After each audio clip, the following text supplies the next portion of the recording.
சுவாமி நாம் இப்படி ஆடிக்கொண்டு பாடிக்கொண்டிருந்தா நேரம் போவதே தெரியாது.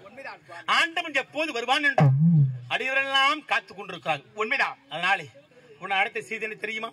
என்ன சுவாமி? உமா, நான் சென்று வருகிறேன்.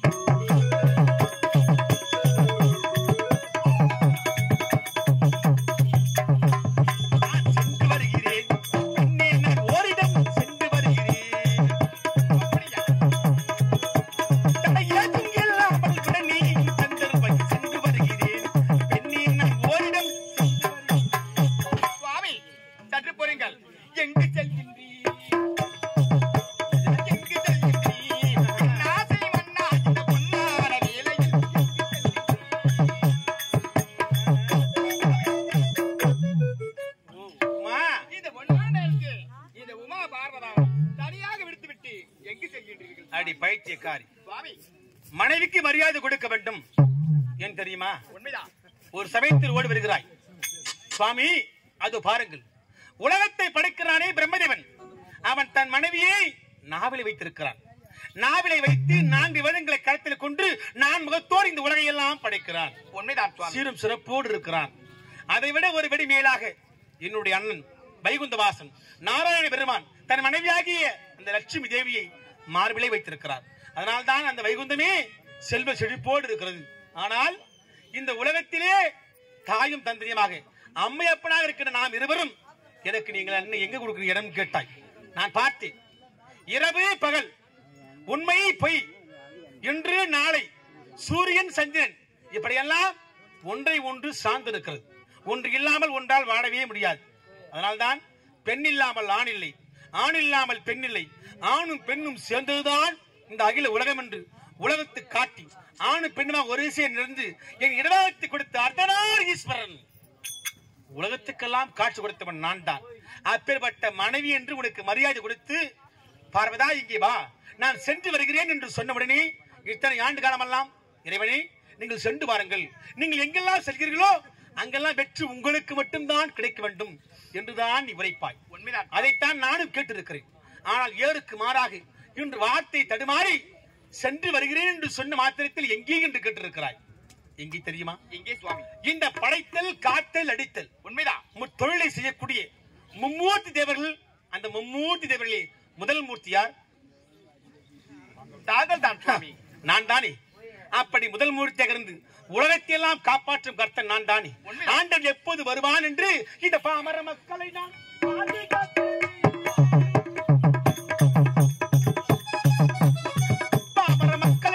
பாதுகாக்கிறவே தடையேதும் இல்லாமல் கடனையும் தந்தரும் சென்று வருகிறேன். பெண்ணே நான் ஓரிடம் சென்று வருகிறேன்.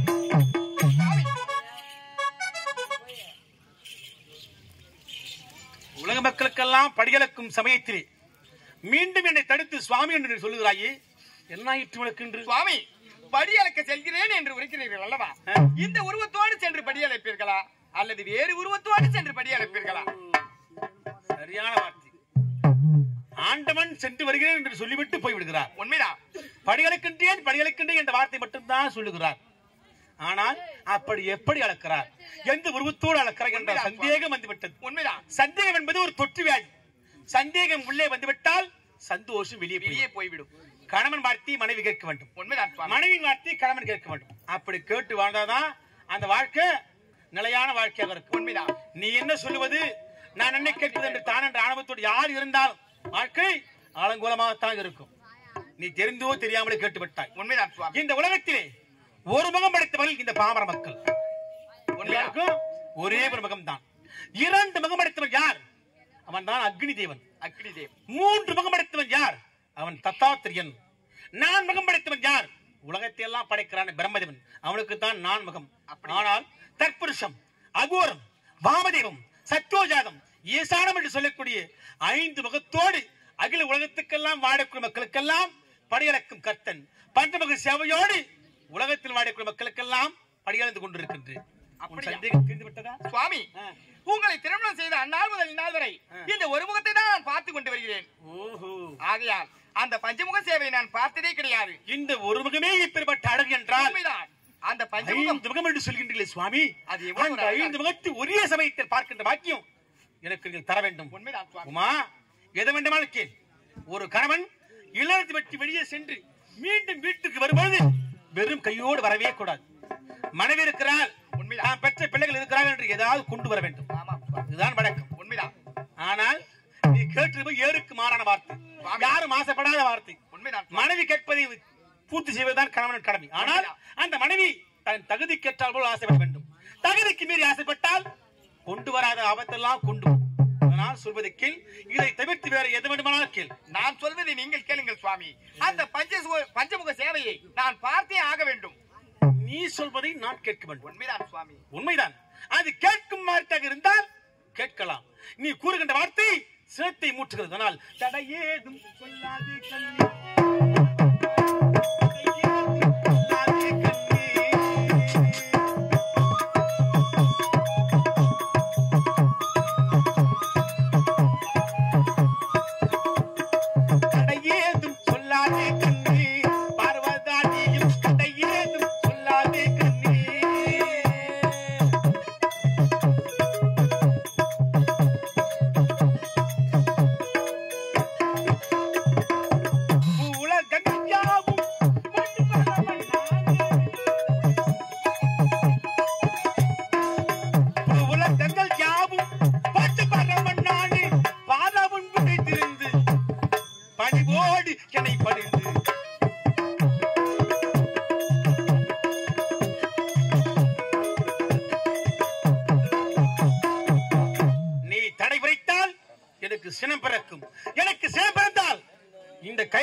என்ன ஆகும் என்று உனக்கு நன்றாக தெரியும். சொல்வதை கேள். விடைபெறுக்க முடியுமா முடியாதா? சுவாமி, நான் சொல்வதை கேளுங்கள் சுவாமி.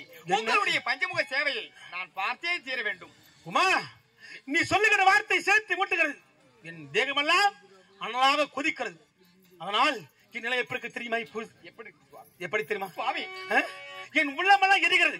அந்த உள்ளத்திற்கான உண்மையில் கோபம் பிறந்து விடுமா என்ற அச்சம் உள்ளதில். ஆனால் என் வார்த்தை கேள். சொல்வதை கேட்டுவிட்டால் உமக்கு நல்லது, எனக்கு நல்லது. சுவாமி, எனக்கு ஆசை உங்களுடைய பஞ்சமுக சேவையை நான் பார்த்தே ஆக வேண்டும். ஓஹோ, கணவன் இவ்வளவு வார்த்தை சொன்ன பிறகும் உங்களுடைய பஞ்சமுக சேவையை பார்க்க வேண்டும் என்று நீ துடித்துக் கொண்டிருக்கிறாய். சுவாமி, சரி, வருவது வந்தே தீரும். அதனால் எது நடக்கணுமோ அது அப்பப்ப நடந்துதான் கொண்டிருக்கும். யாரு நினைச்சாலும் தடுக்கவே முடியாது. விதியின் விளையாட்டை யாராலும் தடுக்க முடியாது. இன்று விதியின் விளையாட்டு ஈசன் குடும்பத்தில் ஆடிக்கொண்டிருக்கிறது. அதனால் பார்க்க நீ துடிக்கிறாய். உண்மைதான் சுவாமி. எனக்காக இல்லாவிட்டாலும் உனக்காக நீ ஆசைப்படுகிறாயே. உனக்காக உலக மக்களுக்கெல்லாம் படியளந்து முடித்துவிட்டு வருகின்ற பொழுது நீ ஆசைப்படுகிறாய். உண்மைதான். அந்த பஞ்சமுக சேவையோடு வருகிறேன். அப்படியா? என் உருவத்தை பார்த்து பரவசம் அடைவதோ அல்லது பணிந்து விடுவதோ உன் விருப்பம். ஆனால் சுவாமி, என் பஞ்சமுக சேவையை நீ பார்த்த பிறகு அதனால் வரக்கூடிய ஆபத்து லாபமாக இருந்தாலும் நஷ்டமாக இருந்தாலும் இதுவாயில் அனைத்தும் உன்னையே சார்ந்தது. சுவாமி, அதில் இன்னல் வந்தாலும் துன்பம் வந்தாலும் இந்த பார்வதியாவே சேரட்டும் சுவாமி. அப்படியே ஆகட்டும். அனைத்தும் சேரட்டும், அனைத்தும் நான் பார்த்துக் கொள்கிறேன், நான் பார்த்துக் கொள்கிறேன் என்று நீ உரைக்கிறாய். இடமாகத்து வாழ்ந்து கொண்டிருக்கின்ற உனக்கே இத்தனை ஆணவம் என்றால் அகில உலகத்தை மாற்றி படைக்கும் பரம கடவுள் ஈசன் நான். இதை வருகின்ற போது உன்னை பார்த்துக் கொள்கிறேன். அப்படியே ஆகட்டும்.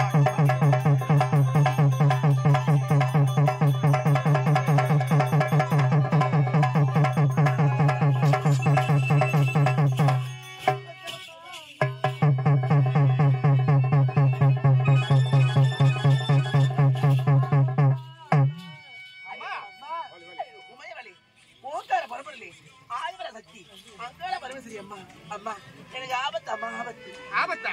மகளே, யாரால் ஆபத்து? எவரால் ஆபத்து?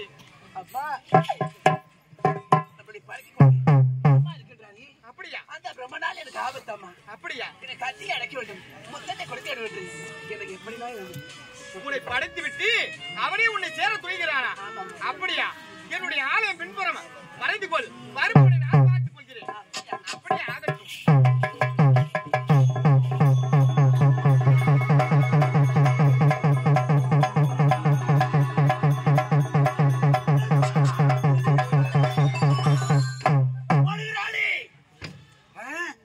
ஓட்டத்தை பிடிக்க முடியவில்லையே. சிட்டுக்குருவி போல் பறந்து போகிறாளே வாரத்தை விட்டு விட்டு. அடிப்பாவி, நேரி கட்ட உடனே என்ன கேட்ட? ஒரே ஒரு முத்தம் முறை கேட்டேன். இது பெரிய தவறா? பெண்ணாவ பேய். அப்பப்பப்பப்பா.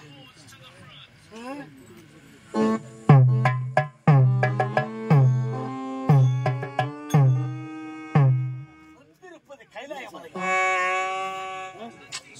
வந்த இடம் கைலாய மலையா? இந்த கைலாய மலைக்கு இங்குதான் அடங்கியிருக்கின்றான். சரி, சக்தியும் சிவனும் குடியிருக்கும் இடம்தான் கைலகிரி மலை. மாமாவை பார்த்து அத்தையை பார்த்து நாட்கு பிறகு கடந்து விட்டது.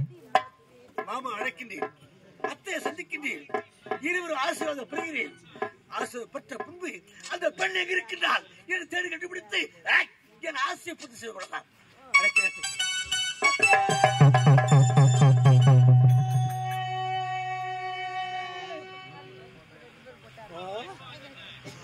என் பலம் கொண்டு அவர் அத்தை அழைக்கின்றேன்.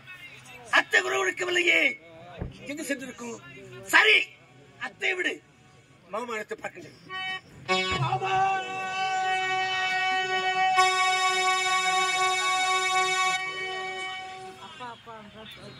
மாமாவை காணவில்லை, மாமியை காணவில்லையே. சரி, எங்கிருந்து அங்கதானே வர வேண்டும். அப்பா, அந்த பெண்ணை திறத்து வந்த வேகம் எனக்கு கை கால் ஓய்ந்து போகிறது. பசி அதை விட கவனமா இருக்கு. சிம்மாசனம் காலியாக இருக்குது. சற்று அமர்ந்து ஓய்வு பெறலாம். மாமா வரட்டும். அத்தை விட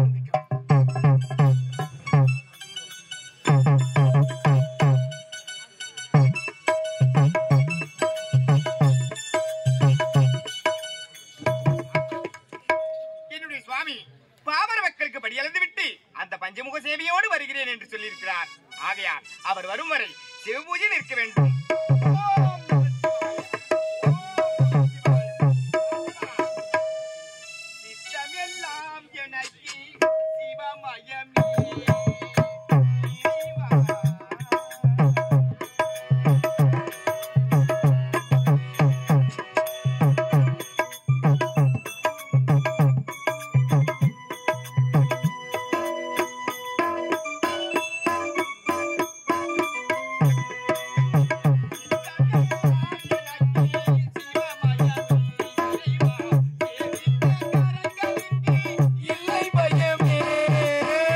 சித்தமெல்லாம் எனக்கு சிவமயமே.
சேவை எப்படி இருக்கு பார்த்தாயா?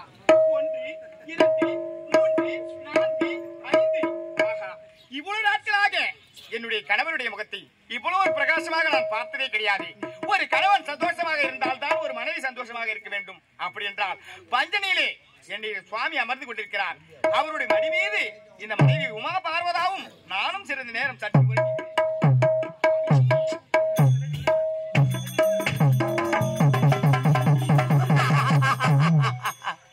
அடி பைத்தியக்காரி, கணவன் வார்த்தை கேளாமல் உங்களுடைய பஞ்சமுக சேவையை பார்க்க வேண்டும் என்ற எண்ணத்தோடு எனக்காக காத்திருக்கிறார். எனக்காக இல்லாவிட்டாலும் அவளுக்காக பஞ்சமுக சேவையோடு வந்திருக்கிறேன். என் அழகை பார்த்து அவள் பூர்ப்படையிட்டும். உமா,